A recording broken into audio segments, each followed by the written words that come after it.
नमस्कार शेतकरी मित्रांनो, फ्रेंड ऑफ किसान या चॅनलवर आपले स्वागत आहे. मित्रांनो, महाराष्ट्रातील सोयाबीन उत्पादक शेतकऱ्यांसाठी मोठी आनंदाची बातमी समोर आली आहे. राज्यातील सोयाबीन खरेदी सुरू ठेवण्यासाठी केंद्रीय कृषी मंत्री शिवराज सिंह चौहान यांनी परवानगी दिली आहे.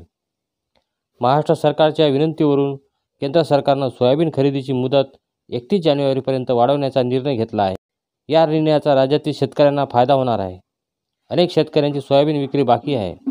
मुदतवाढ दिल्यामुळं हमी भावात शेतकऱ्यांच्या सोयाबीनची विक्री करता येणार आहे. महाराष्ट्र सरकारच्या विनंतीवरून केंद्रीय कृषी मंत्री शिवराज सिंह चौहान यांनी हा निर्णय घेतला आहे. दरवर्षी पणन विभागामार्फत सोयाबीनची खरेदी केली जाते.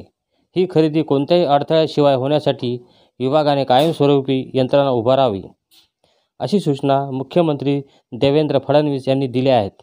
सह्याद्री अतिथीगृह येथे आज पणन विभागाकडून 100 दिवसात करण्यात येणाऱ्या कामाचा आढावा मुख्यमंत्र्यांनी घेतला. त्यावेळी ते बोलत होते. पुढील वर्षीपासून राज्यात नोव्हेंबरमध्ये सुरू होणाऱ्या सोयाबीन खरेदीसाठीची तयारी ऑक्टोबरमध्ये पूर्ण करण्याच्या सूचना देऊन देवेंद्र फडणवीस म्हणाले की शेतकऱ्यांची नोंदणीही ऑक्टोबरमध्ये पूर्ण करावी.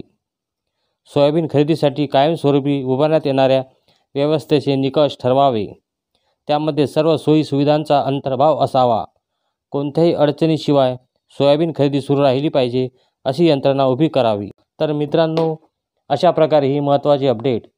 तर मित्रांनो, आशा करतो की ही माहिती तुमच्या नक्की उपयोगी पडेल. व्हिडिओ आवडला असल्यास व्हिडिओला लाईक करा, कमेंट करा आणि जास्तीत जास्त शेतकरी बांधवांना शेअर करा. भेटूया पुन्हा नवीन व्हिडिओसह नवीन अपडेटसोबत. नमस्कार.